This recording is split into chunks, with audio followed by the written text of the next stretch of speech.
Saludos, exploradores del conocimiento. Soy su anfitrión de Sabiduría Express y hoy nos embarcamos en un viaje fascinante a través del tiempo para examinar a una figura que redefinió el mundo antiguo, Alejandro Magno. Cuando pensamos en Alejandro, a menudo visualizamos al conquistador por excelencia, un prodigio militar, y ciertamente lo fue. Imaginen heredar un reino con solo 20 años y, mediante una ambición pura y una brillantez estratégica, forjar un imperio colosal que se extendía desde las soleadas tierras de Grecia hasta las místicas fronteras de la India. Una hazaña verdaderamente monumental, bajo cualquier estándar que se mida. Pero, como suele suceder con figuras de tal magnitud, la leyenda puede eclipsar la realidad más matizada, más compleja. Al retirar las capas del mito y la fama militar, encontramos a un hombre de una complejidad sorprendente, un tapiz tejido con hilos de brillantez deslumbrante, ambición desmedida, una curiosidad cultural insaciable y sí, incluso contradicción. No era simplemente un rey guerrero, fue un erudito formado por los mejores, un visionario que soñaba con fusionar mundos, quizás incluso un creyente genuino en su propio destino divino. Es esta naturaleza multifacética la que sigue cautivando a historiadores y aficionados por igual, impulsándonos a mirar más allá del campo de batalla. Así que prepárense, porque vamos a desvelar 8 curiosidades asombrosas sobre Alejandro Magno, hechos que a menudo son opacados por la grandeza imponente de sus conquistas, pero que son absolutamente cruciales para entender al hombre detrás del mito imperecedero. Estas no son meras trivialidades para una noche de juegos, son ventanas auténticas hacia la mente, las motivaciones y la época tumultuosa de uno de los individuos más influyentes y transformadores de toda la historia humana. Encendamos nuestra curiosidad inherente y exploremos juntos este fenómeno histórico. Piénsenlo por un momento. Antes de que Alejandro se convirtiera en el estratega militar que conocemos, su mente fue moldeada por uno de los intelectos más prodigiosos de la historia. Su padre, Filipo II, no escatimó en la educación de su heredero y contrató nada menos que a Aristóteles, el titán de la filosofía griega, para que fuera su tutor personal. Durante varios años cruciales de su juventud, entre los 13 y los 16 años, Alejandro no solo aprendió sobre tácticas de guerra o el arte de gobernar, sino que se sumergió profundamente en el estudio de la ética, explorando las complejidades del bien y el mal, la lógica que afinaría su capacidad de razonamiento y argumentación, la medicina, un conocimiento vital en cualquier época y especialmente para un futuro líder de ejércitos, la filosofía política que le daría un marco para entender las diferentes formas de gobierno y la naturaleza del poder, y la geografía, esencial para sus futuras conquistas y la administración de un vasto imperio. Esta formación integral y privilegiada sentó las bases de un líder que no solo buscaba conquistar territorios, sino también comprender el mundo que lo rodeaba. El impacto de esta educación aristotélica resonó a lo largo de toda su vida y sus campañas militares. No es una simple anécdota que Alejandro llevara consigo una copia de la Ilíada de Homero, comentada y editada por el propio Aristóteles, considerándola no solo una obra maestra literaria, sino también un manual de excelencia guerrera y liderazgo virtuoso. Más allá de la inspiración poética, fomentó activamente la cultura helénica en cada territorio que caía bajo su dominio, estableciendo un puente entre el conocimiento griego y las nuevas fronteras de su imperio en expansión. Incluso en medio del fragor de la batalla y la compleja logística de la conquista, se dice que Alejandro se rodeaba de eruditos, botánicos, zoólogos y geógrafos, promoviendo una simbiosis fascinante entre la expansión militar y la investigación científica. Para Alejandro, dominar el mundo era inseparable de la misión de entenderlo, una lección profunda que sin duda bebió de las enseñanzas de su ilustre y universal maestro. Cuando hablamos de genios militares a lo largo de la historia, el nombre de Alejandro Magno resuena con una fuerza particular, casi mítica, y hay una estadística asombrosa que lo respalda y explica esta resonancia. En más de 20 grandes enfrentamientos bélicos, desde las llanuras de Queronea, donde luchó junto a su padre, hasta los confines más remotos de la India, Alejandro jamás conoció la derrota. Pensemos en batallas que han pasado a la historia por su brillantez táctica y su impacto decisivo, como la célebre batalla de Gaugamela, donde se enfrentó y aniquiló a un ejército persa inmensamente superior en número comandado por Darío III, o el arduo y prolongado asedio de Tiro, una ciudad-isla fenicia que parecía inexpugnable hasta que Alejandro ordenó construir un istmo para alcanzarla. En cada desafío demostró una capacidad camaleónica para adaptar sus estrategias sobre la marcha, para leer y utilizar el terreno como un arma más a su favor y, crucialmente, para manipular la moral y la psicología de sus adversarios, sembrando el desconcierto o el pánico antes incluso de que las espadas comenzaran a chocar. Su legado táctico es tan profundo y duradero que, aún hoy, más de 2 milenios después de su muerte, sus maniobras audaces, su uso innovador de la caballería pesada y ligera, su coordinación entre distintas unidades del ejército y su aguda comprensión del tempo y el momento crítico de la batalla se estudian con detenimiento y admiración en las academias militares de todo el mundo. Era una combinación letal de audacia casi temeraria, que lo llevaba a liderar cargas desde el frente, una velocidad de movimiento que sorprendía y descolocaba constantemente a sus enemigos y una planificación meticulosa que intentaba anticipar múltiples contingencias. No importaba si sus fuerzas estaban en inferioridad numérica, como ocurrió con frecuencia, especialmente contra los vastos ejércitos persas. Alejandro encontraba la manera no solo de ganar, sino de lograr victorias aplastantes que desmoralizaban a sus oponentes y consolidaban su reputación de invencibilidad. Era como una fuerza de la naturaleza desatada en el campo de batalla, una tormenta estratégica imparable que barría todo a su paso. Aquí entramos en un terreno verdaderamente fascinante donde la política, la creencia personal, la propaganda y la mitología se entrelazan de manera inextricable y compleja. Oficialmente, Alejandro era el hijo de Filipo II de Macedonia, un rey formidable por derecho propio, y de Olimpia de Epiro, una princesa conocida por su devoción a cultos mistéricos. Sin embargo, Alejandro, o quizás más insistentemente su madre Olimpia, cultivó con esmero y persistencia la narrativa de un origen más celestial. Se susurraba en la corte, y luego se proclamó más abiertamente a medida que sus conquistas crecían, que su verdadero progenitor no era otro que Zeus Amón, una poderosa deidad sincrética que combinaba al rey de los dioses griegos, Zeus, con el dios supremo egipcio, Amón, representado con cuernos de carnero. Este concepto de filiación divina tomó una fuerza arrolladora tras la peligrosa travesía de Alejandro por el desierto y su visita al remoto oráculo de Zeus Amón en Siwa, en Egipto. Lo que sucedió exactamente en el interior de ese santuario es motivo de debate entre los historiadores, pero Alejandro emergió de allí aparentemente convencido, o al menos dispuesto a proyectar la convicción de su propia divinidad, siendo aclamado como hijo del dios por los sacerdotes. A partir de ese momento crucial, su comportamiento y su autopercepción comenzaron a reflejar esta nueva identidad magnificada. Ya no era solo un rey, un primus inter pares, primero entre iguales, entre sus generales y compañeros macedonios. Se presentaba cada vez más como un ser semidivino, apartado y superior al resto de los mortales. Esta aura de divinidad no era meramente un capricho ególatra o una manifestación de megalomanía. Tenía profundas implicaciones prácticas y políticas. Reforzaba su autoridad incuestionable frente a sus tropas macedonias y griegas, quienes, aunque inicialmente escépticas o incluso contrarias a estas pretensiones, se veían arrastradas por su carisma sobrehumano y su cadena ininterrumpida de éxitos militares. Y de manera crucial, le permitía conectar y gobernar con mayor facilidad en culturas como la egipcia o la persa, donde los gobernantes eran tradicionalmente vistos como dioses vivientes o intermediarios directos con el panteón divino.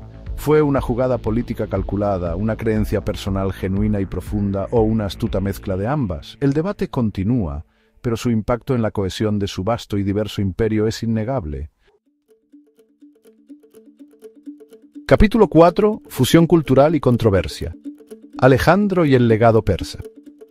Una de las facetas más sorprendentes y en su tiempo profundamente controvertidas de Alejandro Magno fue su actitud hacia el vasto y sofisticado imperio persa que acababa de conquistar tras años de encarnizadas batallas. En lugar de imponer una política de tierra quemada o una aniquilación cultural sistemática como muchos conquistadores antes y después de él harían para asegurar su dominio, Alejandro optó por un camino radicalmente diferente y visionario: la asimilación selectiva y la fusión cultural. Comenzó a adoptar elementos de la vestimenta persa, luciendo con orgullo ropajes orientales como la tiara y la túnica candis, que simbolizaban su nuevo papel como sucesor de los reyes aqueménidas y soberano de Asia.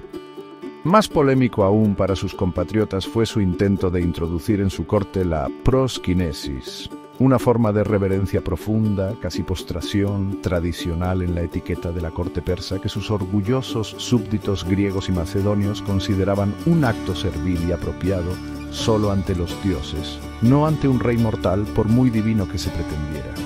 Esta política de integración cultural se extendió a medidas aún más audaces y estructurales, como la organización de las famosas bodas masivas en Susa, donde casó a miles de sus soldados y oficiales macedonios, incluyéndose él mismo y sus más altos generales con mujeres de la nobleza persa y de otras élites orientales.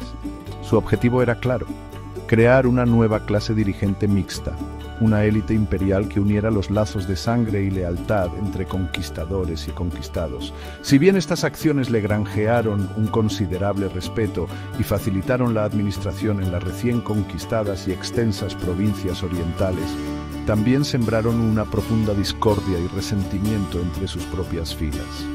Muchos de sus veteranos macedonios, que habían luchado durante años y sufrido grandes penalidades para derrocar el poder persa, veían estas adopciones de costumbres bárbaras como una traición a sus tradiciones ancestrales, una dilución de su identidad helénica y una señal preocupante del creciente absolutismo y orientalización de su rey. Alejandro soñaba con un imperio donde Oriente y Occidente se unieran armónicamente, pero esta visión vanguardista chocó frontalmente con las arraigadas identidades y prejuicios de su tiempo, generando tensiones internas que persistirían hasta su muerte y más allá. Capítulo 5. Bucéfalo. Más que un caballo, un compañero legendario. En la épica y casi cinematográfica vida de Alejandro Magno, hay un compañero cuya leyenda casi iguala a la de su amo, su magnífico y leal caballo de guerra, Bucéfalo. La historia de cómo Alejandro, siendo apenas un muchacho de unos 12 o 13 años, domó a esta indomable y costosa bestia es emblemática de su carácter audaz, su inteligencia observadora y su confianza en sí mismo, incluso a tan temprana edad. Se cuenta que el caballo, de imponente estampa y una cabeza grande que algunos decían se asemejaba a la de un buey, de ahí su nombre, Bucéfalo, cabeza de buey, era tan salvaje y fogoso que temía incluso a su propia sombra, rechazando con violencia a todo jinete experimentado que intentara montarlo. Alejandro, observando con atención y notando el miedo del animal a su sombra, pidió una oportunidad y, con una calma y una inteligencia que asombraron a los presentes, incluyendo a su padre, giró al caballo para que encarara el sol, de modo que no viera su sombra, y así, hablándole con suavidad, logró someterlo. Este acto no solo le ganó el caballo, sino también la profunda admiración de su padre Filipo II, quien proféticamente declaró que Macedonia era demasiado pequeña para él y que debía buscar un reino a su medida. Bucéfalo se convirtió en mucho más que una simple montura o un instrumento de guerra. Fue el fiel e inseparable compañero de Alejandro en innumerables batallas, llevándolo a través del fragor del combate, las cargas de caballería y las largas marchas desde Grecia hasta los confines de la India. Compartieron peligros, fatigas y triunfos. Su vínculo era tan profundo y especial que cuando el noble corcel finalmente sucumbió, ya sea por las heridas recibidas en la batalla de Lidaspes contra el rey Poros o simplemente por la vejez, tras tantos años de servicio durante la campaña en la India, el dolor de Alejandro fue inmenso y genuino. En un gesto de amor y homenaje sin precedentes para un animal en la antigüedad, Alejandro fundó una ciudad en el lugar donde su amado caballo murió o fue enterrado, nombrándola Alejandría Bucefalia o Bucefala en lo que hoy es Pakistán. Este acto subraya que, para el conquistador del mundo, Bucéfalo no era solo un caballo, sino un verdadero camarada, un símbolo viviente de lealtad, poder y la conexión especial que puede existir entre un humano y un animal.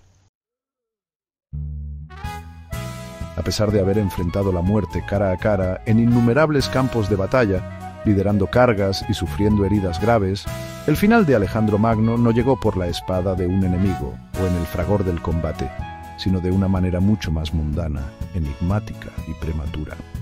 En el año 323 a.C., en la opulenta y antigua ciudad de Babilonia, que planeaba convertir en la capital de su imperio, con tan solo 32 años de edad, y encontrándose en la cúspide de su poder y con planes para futuras conquistas en Arabia y Occidente, Alejandro sucumbió a una fiebre devastadora que lo consumió en cuestión de unos 10 a 12 días. Las causas exactas de su muerte siguen siendo uno de los grandes misterios sin resolver de la historia antigua, un tema de debate constante entre historiadores y científicos. Las teorías abundan, algunos eruditos sugieren enfermedades infecciosas como la malaria, la fiebre tifoidea o incluso el virus del Nilo Occidental, todas ellas plausibles en una región y época donde estas afecciones eran comunes, a menudo mortales y difíciles de diagnosticar y tratar. Otros investigadores, sin embargo, alimentan la sospecha de un juego mucho más oscuro, la posibilidad de un asesinato.